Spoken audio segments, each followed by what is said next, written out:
Hello and welcome back to the Integrated Life Show. How are you all? How has Navratri been there for you? And how are you actually enjoying the sessions that we've been doing? I think we have a technical glitch, and Bharti will definitely be back. Till the time, let me hide and get back onto the screen. So, how has been the Navratri for you all?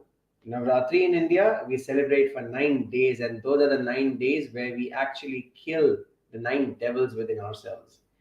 And today, we are actually going to talk about how we nourish ourselves. What do we nourish ourselves for? Hi, Bharti. Hi. While Bharti's, hi. We lost you for a few seconds, but of course, you have covered it up with your beautiful dress. You look absolutely stunning, Bharti. Thank you. And you look equally handsome. Thank you so much. So I was telling the episode and a little bit background about Navratri and how we celebrate it. But before we get on with the show, as usual, let me welcome everyone and give them a little feedback for people who are new to the show, who are listening it for the first time. So please note, you have to share with us where are you joining us from, and is this the first time you're listening to the show or you have heard it earlier? The Integrated Life Show is basically talking about how you can integrate all the elements of your life to live a sense of fulfillment, happiness, and gratitude. And when you live with that three things and these three elements, all you get is an integrated life. So, over to you, Bharti, where you will tell us about what we learned the last episode. Well, welcome everyone. And it is really exciting to be with you on every Tuesday, sharp at 9 p.m. Last episode, we spoke about measurements, and it is very rightly said that you cannot improve whatever you cannot measure. So, it is very important for us to understand number one, what exactly we want to measure, number two, how are we going to measure, and number three, when we should actually measure. Because it's a very important factor, what is it that we are measuring and what are the parameters, how are we measuring. We don't need to overkill everything, like we were just discussing few some time back, and there are people who look for changes happening every day, whereas they have invested in mutual funds where that's overkilling. You don't need to measure that part. And also in cricket, the batsman is batting, putting runs, the bowler is bowling, but then if you're not measuring the scores, if you're not measuring how many number of balls did he put, so we won't know whether we are winning, whether we are losing. So it is an important factor if we want to bring out that change, if we really want to integrate our life, bring in that sense of fulfillment, gratitude, and happiness. We need to have the right measurements. And that's what we spoke about in last episode. Go and watch that episode, and you just need to click www or say worldwideweb.theintegratedlife.co.in. You'll go through all the episodes there and watch out the last episode, which is on measurement. And today we are going to talk something special, which is very, very close or extension of measurement. But I'm going to keep my mouth zip until Sagar speaks out. What is it that we're going to speak about today? Absolutely, Bharti, and bang on. So, people, if you have not checked, check it out. Theintegratedlife.co.in. You have amazing checklists, tools, tips, and easy to do things to integrate the life. Remember, work life balance leads you to becoming a juggler. Jugglers are always stressed is because something is up and something else is in their hand, and they keep rotating and juggling. And what you feel while you juggle is only stress, anxiety, sometimes regret of missing, and sometimes guilt of not actually performing very well. Well, you need the integrated life and not something that you keep juggling. So today we are talking about nourishment or nourish. The word nourish immediately connects us with proteins, vitamins, nutrients that we eat in our food. And that is what we call as a balanced diet: green leafy vegetables, good medicines, oil, and taking care of our health, eating millets, rice, wheat, oat, and so on and so forth. How do you define a balanced diet for your mental, for your emotional, and your spiritual nutrition? Remember, we talked about health, that health is defined not only as physical, but health is also talking about mental, emotional, and spiritual. So, while we talk about health in the earlier episodes, we told you how you can be healthy. Now, today, we are going to take one step forward and tell you what kind of nourishment, what kind of nutrients you need to actually live an integrated life. So, that balanced diet is being defined by nutritionists and dietitians.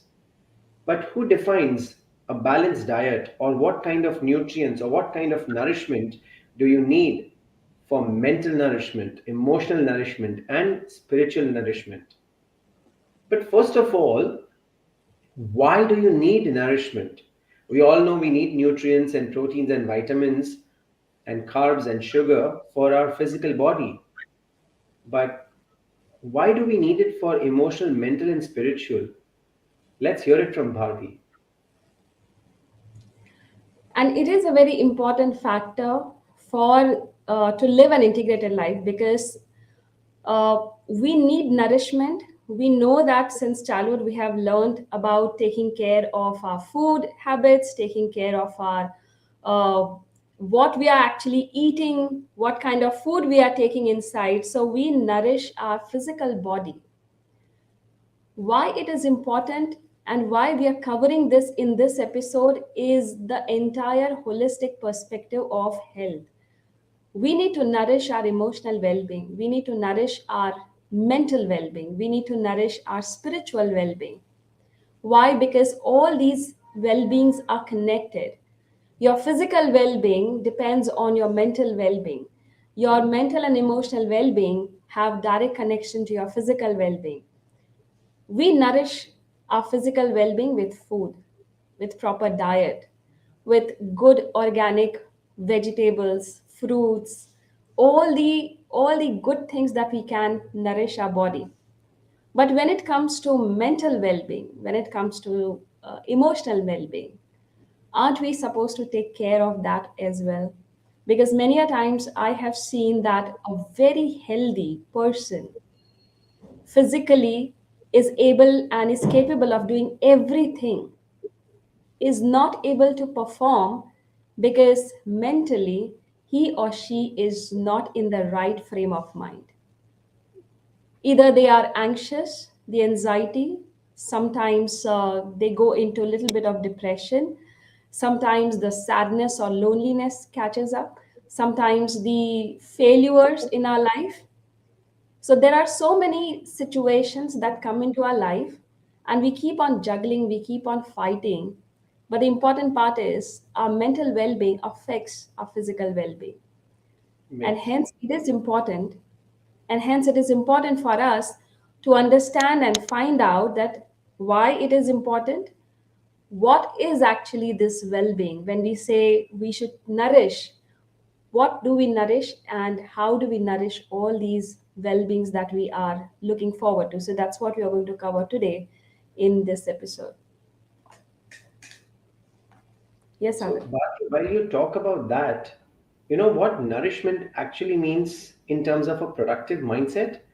Nourishment actually means utilizing internal and external sources that you have within your life to fill your life with love, support, care, guidance, gratitude, appreciation, and the sense of belonging, the sense of being a part of a community, interacting with each other.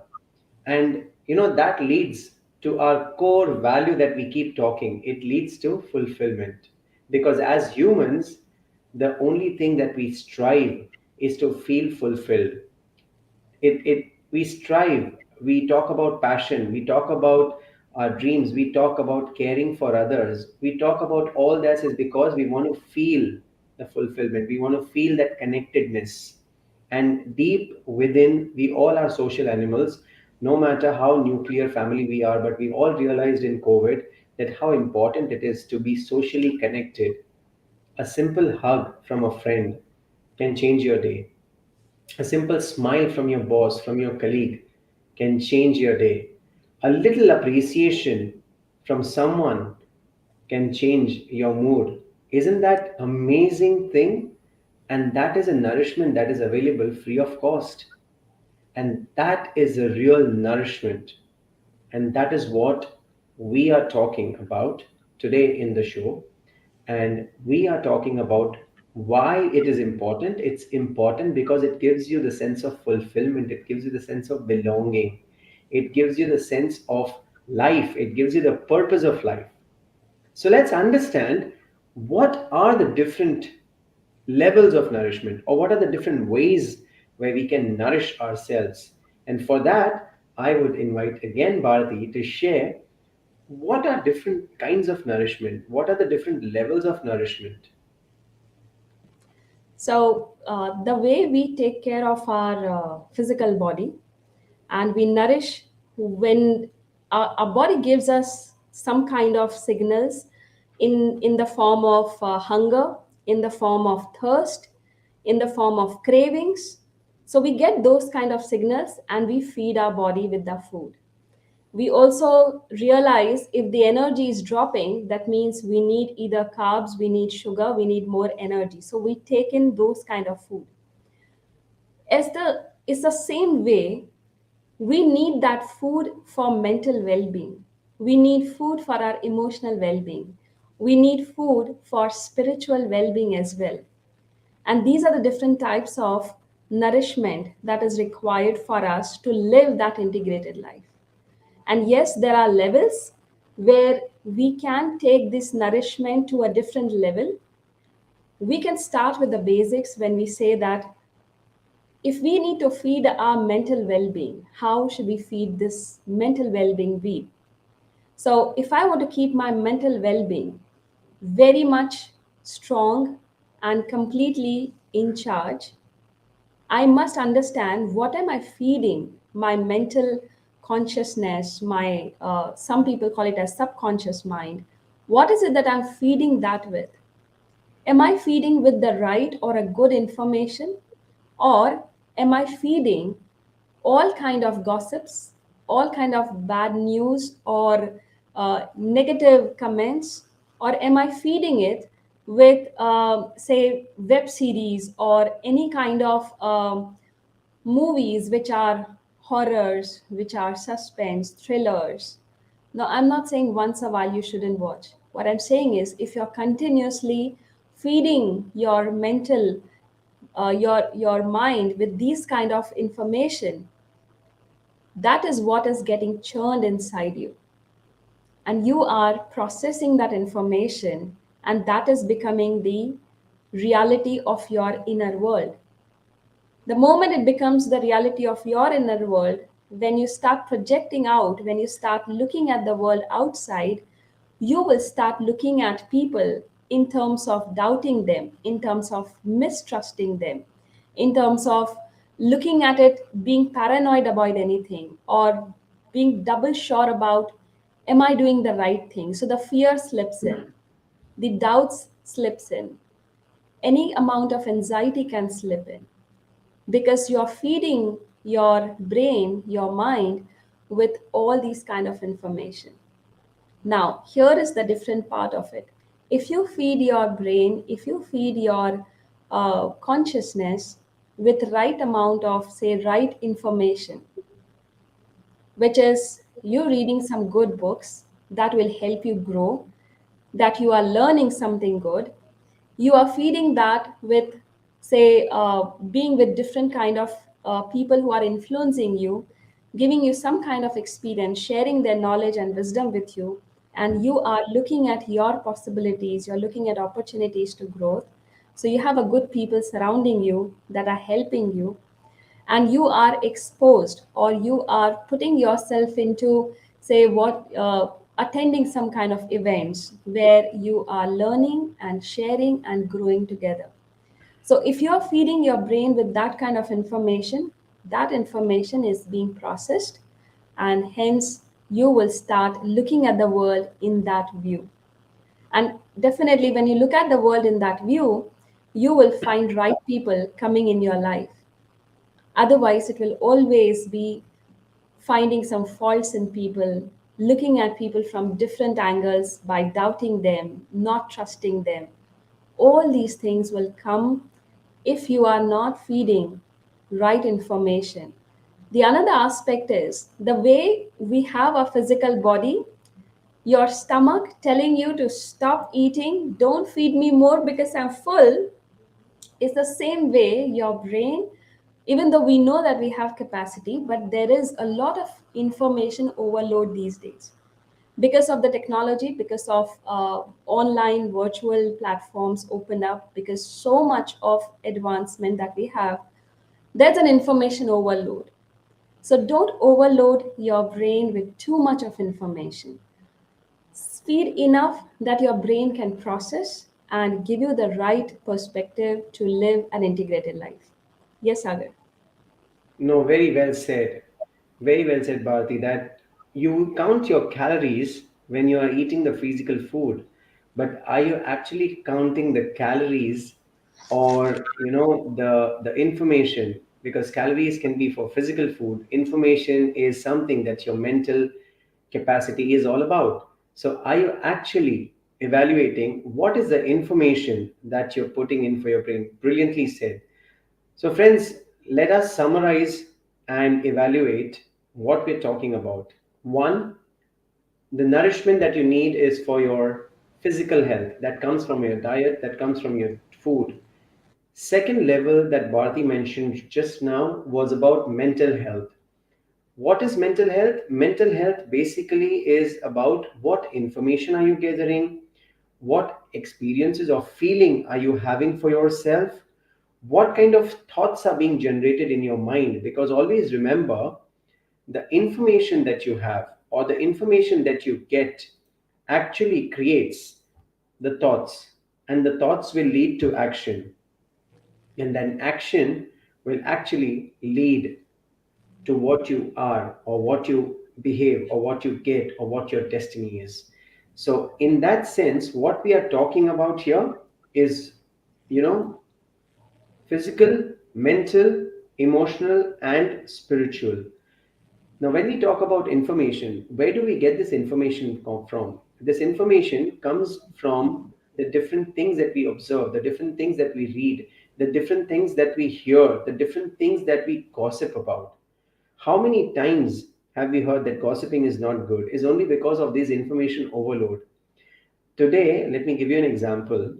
I met a psychologist, and while talking to her, I just mentioned that it could be sometime easier for people who can take maybe 10, 12 clients. And she was like, I will have to stop you there, Sagar. And she said, as a psychologist, it's not the 1 hour session, or it's not just the 40, 45 minutes of session that I take, but it's the information, the emotions that I collect as a coach, as a psychologist. She's a clinical psychologist, and I take those things, and I cannot take more than 4 to 5 patients every day.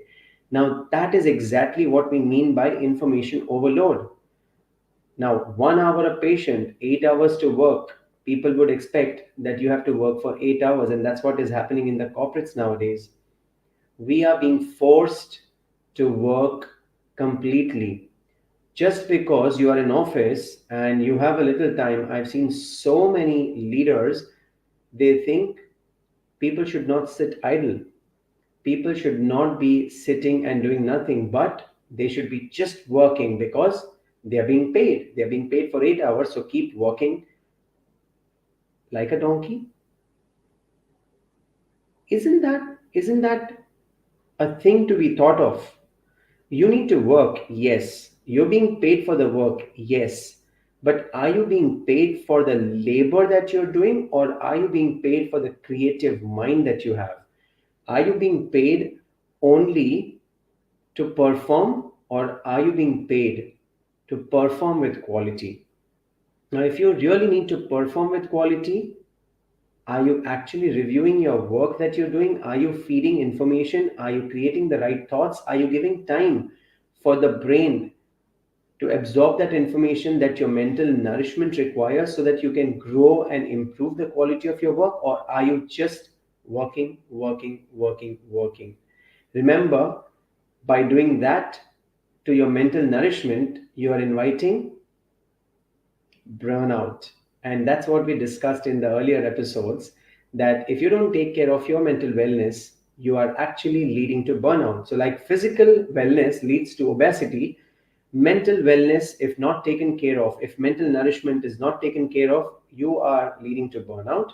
And we all know, once burnout, you are not productive, but you go into a cycle of depression, stress.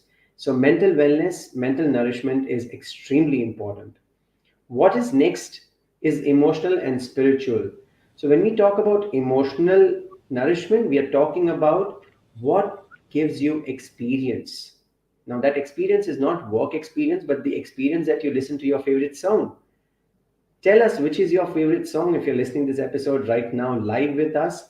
Tell us what is the thing that you do in a day that gives you a very, very good feeling. Practicing gratitude can be one approach. Listening to music, dancing, creating art, working on origami, creating or cooking amazing food for your kids, all that could lead to emotional wellness. Going on a trek, talking to friends, all that can lead to that. What do you say, Bharati, about that? Absolutely, Sagar. Emotional nourishment brings out the best in us, because when you are emotionally charged up, when you are happy from inside, when you are so high on your energies and so high on your excitement level, you create a kind of surroundings, so that the others, they influence and they also go in your energy. So it is very important to be absolutely healthy and absolutely positive in your emotions. Now, of course, these are emotions, so there will be a dip, there will be a high, and you go through certain emotions in a day. We feel more than 300 emotions in a day, and we don't even Wow. realize it. We only know few names of the emotions like anger, happy, sad, excitement, joy. But there are certain emotions, and there are within those, say, right from getting irritated to anger, there are like series of emotions we go through. But if I have to just bucket them, I will say, okay, there are 3 to 4 levels we can go through, and the ultimate becomes a very high on anger. So emotions do play a very important part. They are chemicals that releases inside our body, and hence we feel what we feel. Important is to nourish these emotions, because these chemicals, if they are good, if they are positive, they will rejuvenate, they will nourish the cells that we have inside. So when you're feeling happy, when we say that dopamine is released and you feel happy, that's nothing but the chemical that's released. And when it reaches the cell rejuvenates, it refreshes, it regenerates, and hence we feel that happiness from inside. And we sometimes, even in Hindi, we say, when we laugh, हमारा खून बढ़ता है. Why we say that? It is only because the excitement, the joy, the laughter. Why we say it is a medicine? Because that brings us the happy chemicals inside us and it nourishes our cells inside. Similarly, when we are feeling low, when we are emotionally not happy about anything, the chemicals that releases inside our body, they harm us. They damages the cells. And the most problematic part is we don't know which organ or which part of our body, which cells are they going to damage and they're going to harm us. We won't know it. We only come to know after 10 years, 15 years, when the damage is already done and the physical symptoms are evident and your body tells you, shows you that this is what has happened. And we think that we have, we have such a good life, good lifestyle, we ate everything fine, we had good food, everything is good, then why we had this disease? It's because emotionally, you never kept yourself nourished. You never looked at it in any aspect. You only focused on physical aspect, you never focused on the emotional aspect. So what these emotions, when they harm it, when they damage the cells of the body, the organs get damaged and it comes out. So, how Sagar gave some examples of how we can really nourish the emotional well being.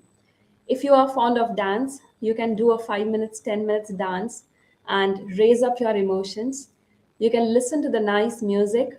There are different kinds of music to raise your different moods. So, you can do that.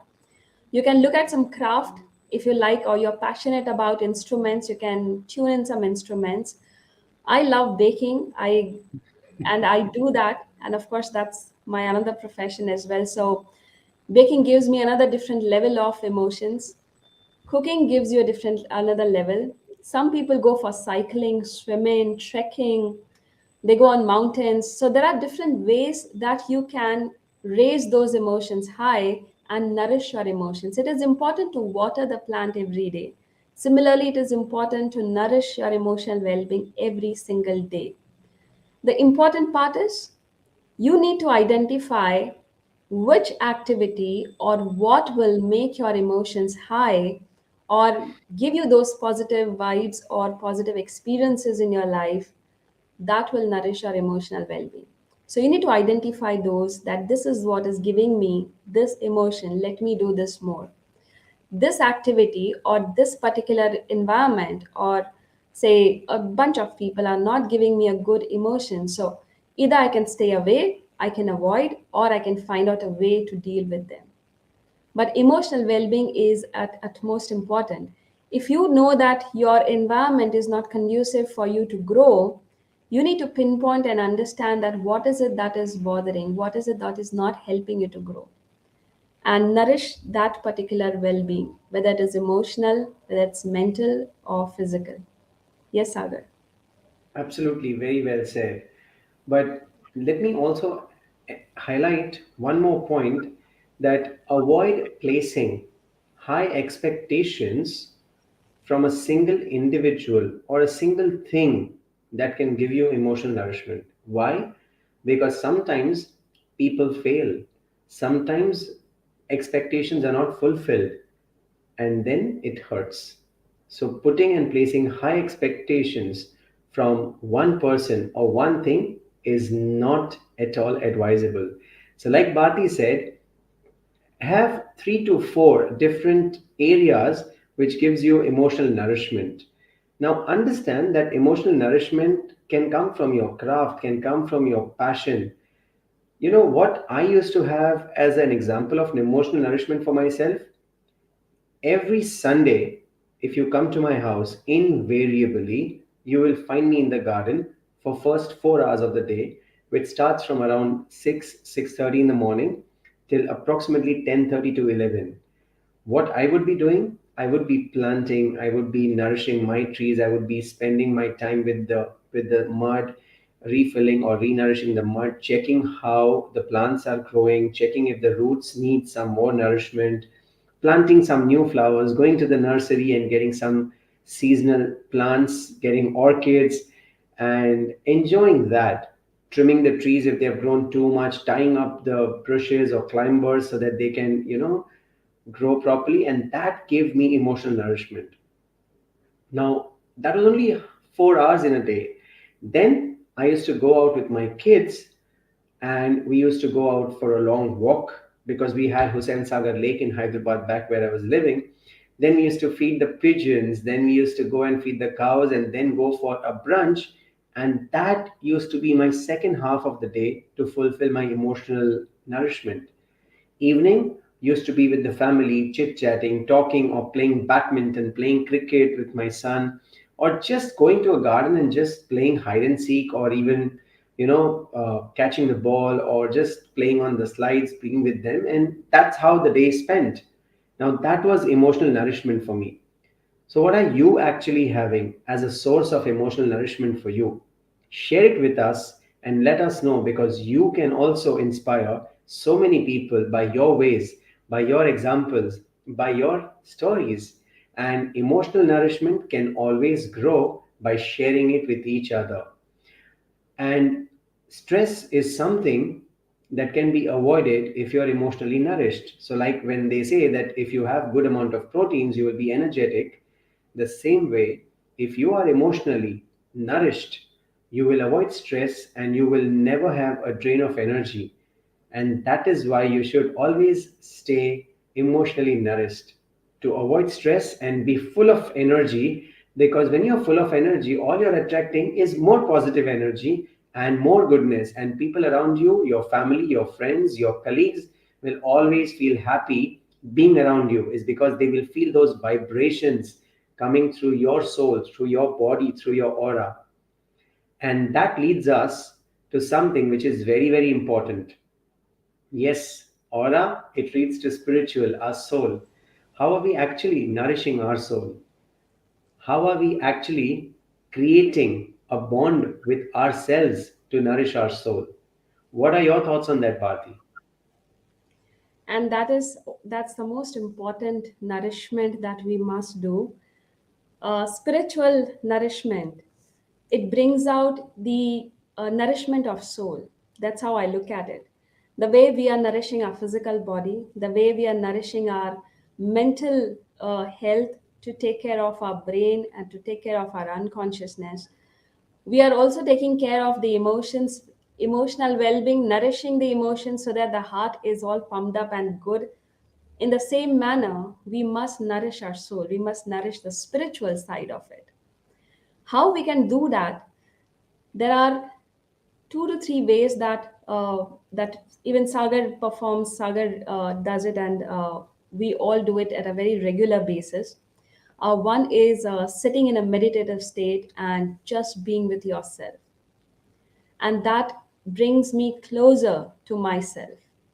I reflect back upon many aspects of me, who I am, how I look at my world, how I deal with people, what kind of thoughts and emotions I go through. That is being with yourself. The second is when you are meditating, say even 10 to 15 minutes a day, when you just sit in silence and meditate, you close your eyes, sit at one place, and you just concentrate, focus on your breathing, focus on the space between your two brows. When you just do that, you somewhere gets very deeply connected with the soul. You get deeply connected with the higher energy that you have, that you believe in. And that is important for soul to be connected, and that nourishes internally and externally as well. And the another way of spiritual well-being where you can nourish is by practicing yoga.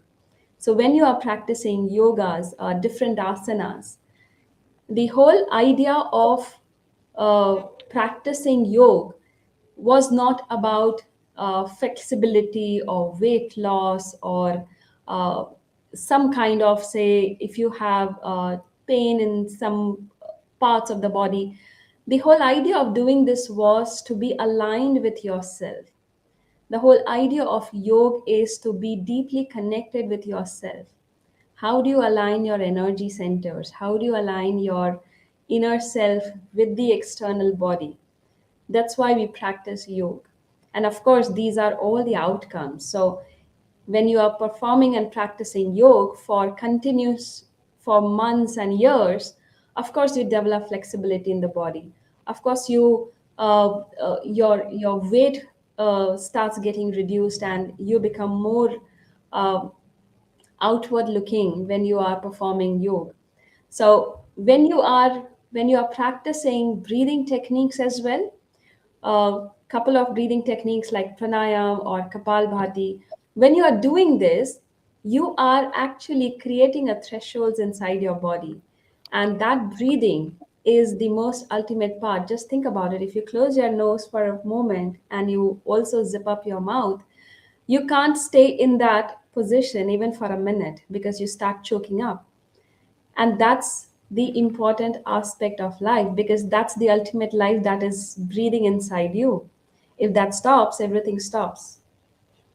So when you are focusing on the breathing techniques, exercising and focusing on breathing, you are again nourishing your spiritual well-being. And these are the very fundamental part of it that we take care when we say we are nourishing are all the aspects of the well-being. Yes, Agar. No, very well said. It's more of spiritual nourishment that aligns everything that we do. Because you can live without food and water, but can you live without air?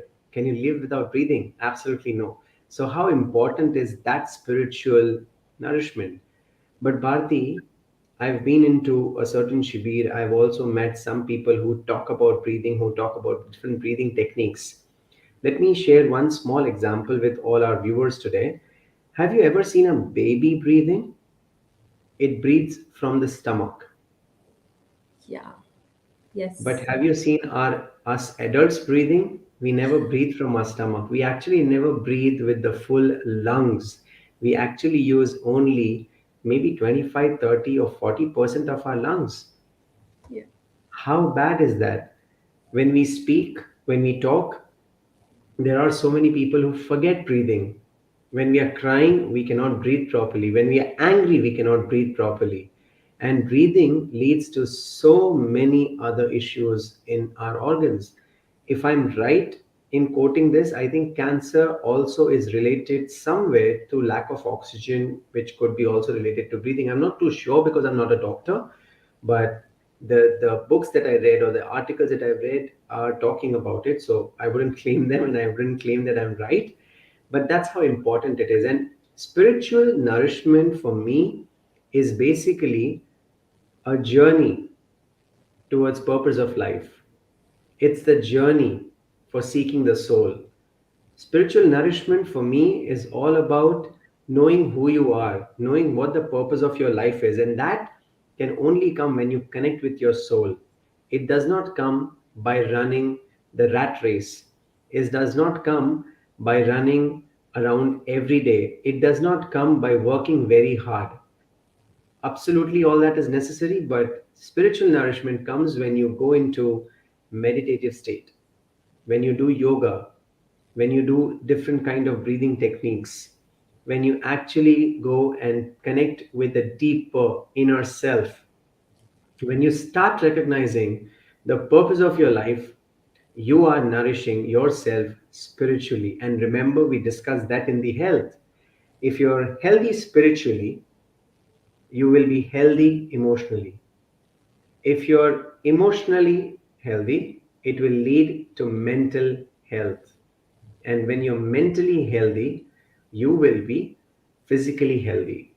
Now, when we know all these connections, when we know the importance of it, how do we achieve mental, physical, emotional, and spiritual nourishment? What are the ways that we can nourish? Of course, we have given so many examples, but now we will summarize, or we will give you a very, very fast, quick tips on how you can actually nourish yourself physically. Of course, we are not the right people to talk to, because that you should refer to a dietitian or a nutritionist.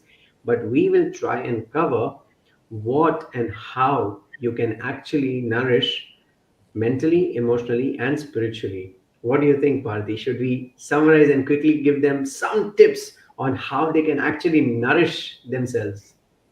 Yes, absolutely. We must give, and let's see what's stored in us so that they all get benefited out of it.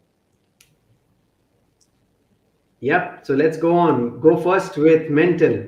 Give two tips and I'll share two tips. So, what are the two things on how they can actually give themselves mental nourishment? So the first, I look at it as the information. So the first tip is watch out on the information that you're feeding your brain with, and filter the information. Choose what information you want to fill in. That's the first tip. The second tip is pick up a book that you would want to read it, which will help you to grow, which will help you to learn a particular skill or gain some knowledge, and it will increase your mental well-being. Brilliant. So, two tips from my side. Practice gratitude, because the thoughts of gratitude will absolutely help you to become mentally very strong, and that will nourish your mental health.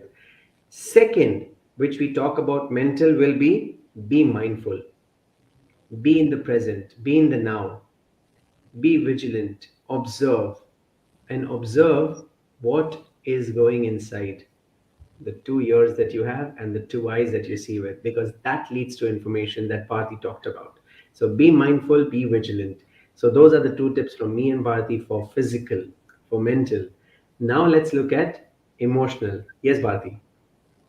For emotional well being, right now, take a pause and close your eyes and reflect, identify what is the emotion that you're going through.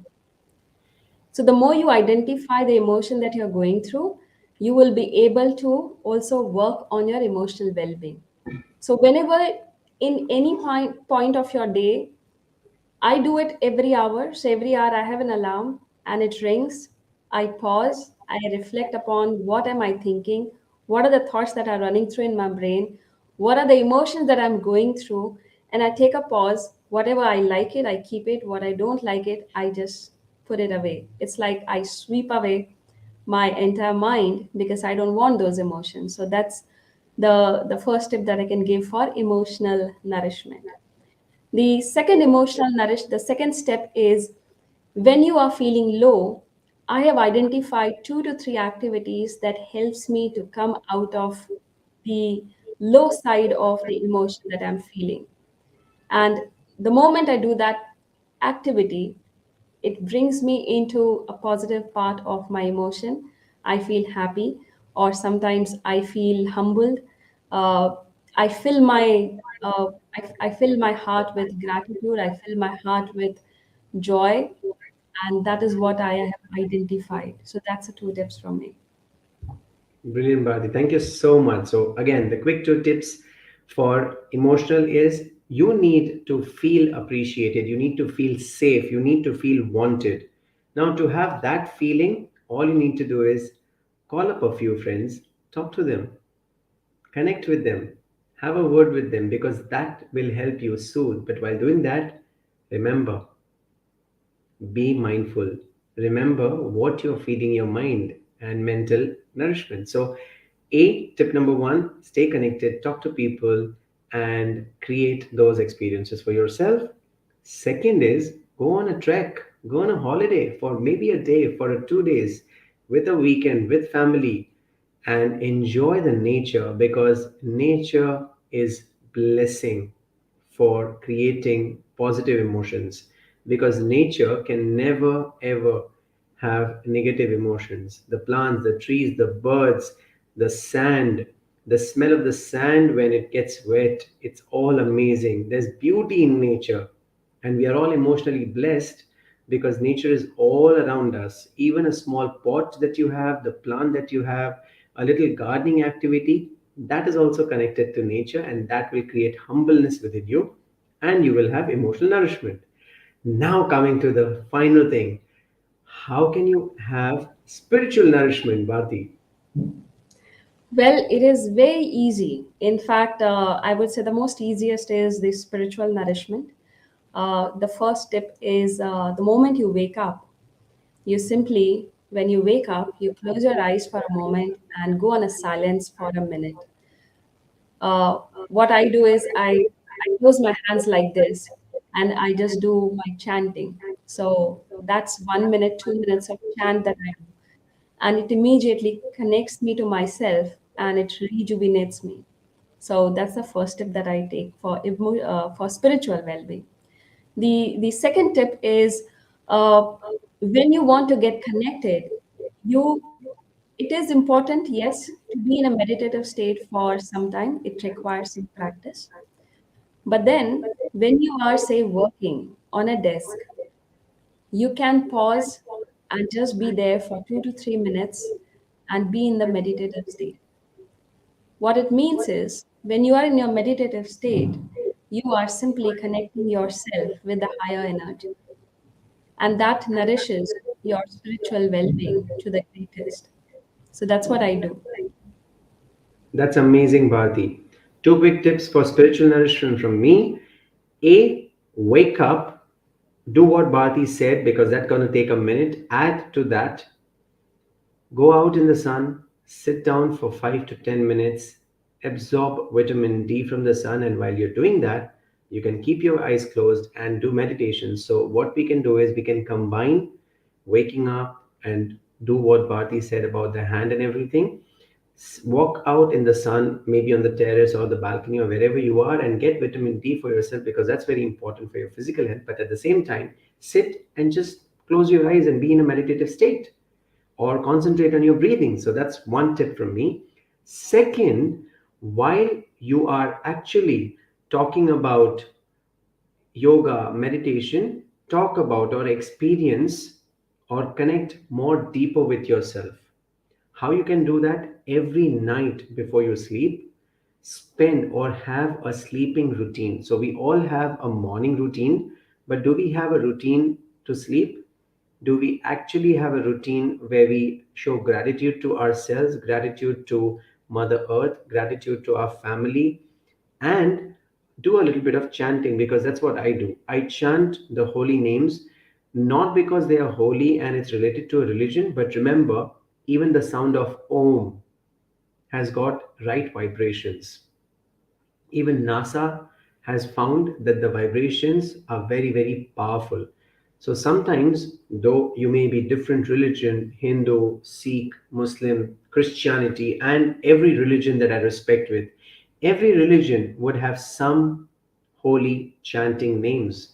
Chant them before you sleep, and that will give you a lot of spiritual energy and a very sound sleep. So, this is me and Bharti telling how you can actually nourish not only on physical but mental, emotional, and spiritual well being.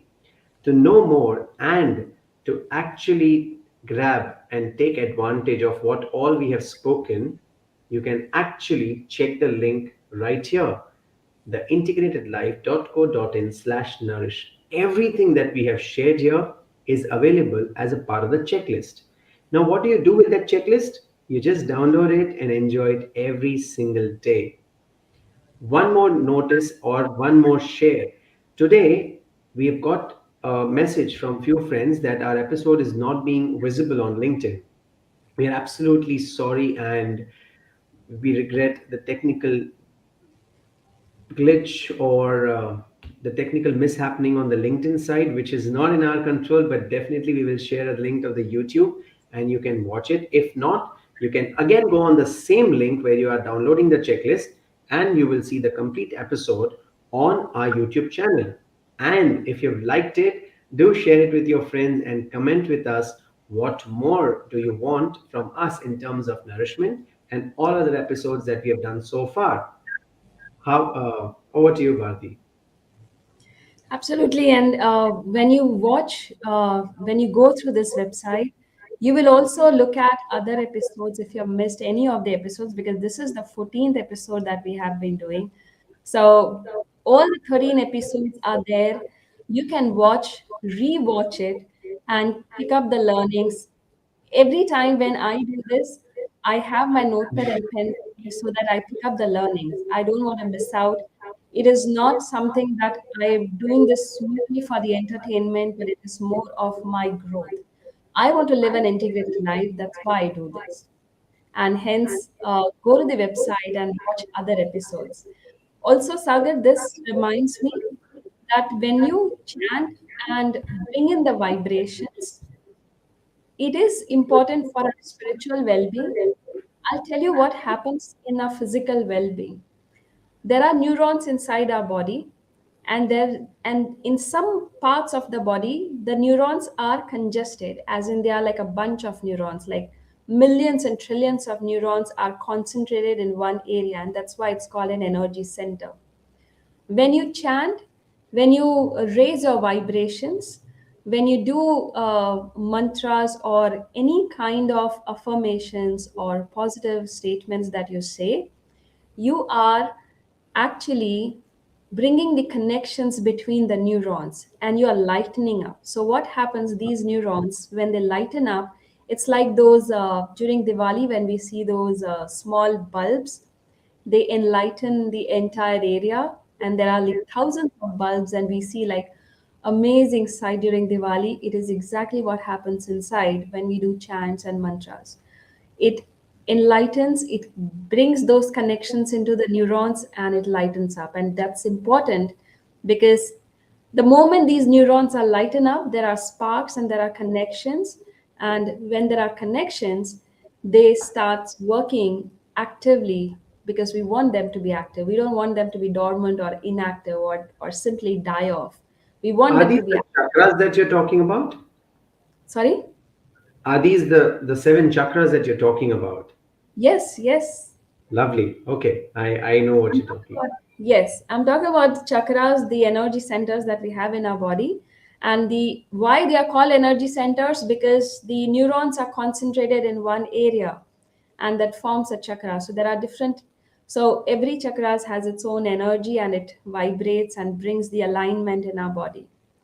And Wow. the important part is, through spiritual nourishment, we can activate and align these chakras, the energy centers, and that brings us all the three nourishing that we are looking at. So only through spiritual nourishment we can bring in the nourishment of all the three. Absolutely. So, what's your closing for today, Bharti? The closing for me today is, today being the last day of Navratra, and we have been praying Goddess to bring in the well-being in everybody's life, bring happiness and joy in everybody's life. So that's the prayer, that's the wishes that we both have for all of you, and wish you happy Navratra. And tomorrow being Dashera, and it is a very auspicious day for us. It is an important part where the the evil was defeated, and there was a victory over the evil, and that's why we celebrate Dashera. And happy Dashera to all of you. It's a festivity, it's a festive season for us. So I wish each and every one a beautiful, beautiful festive days with your loved ones, and have that integrated life that you are aiming at. Yes, Arvind. Absolutely. So happy Dashera to all of you, and may Goddess Durga or bless you, and may all the evils in your life fade away with the Dashera and with burning of the evil Ravan. So happy Dashera to all of you. Having said that, remember that Ravan was also one of the very, very good souls, but he taught us a lesson how to keep the devils away, how to be spiritually and emotionally nourished. So again, signing off. Thank you. This is Sagar Amlani and Bharti Nayak on the Integrated Life Show. We will meet again next Tuesday, same time, same place. Thank you. Thank you.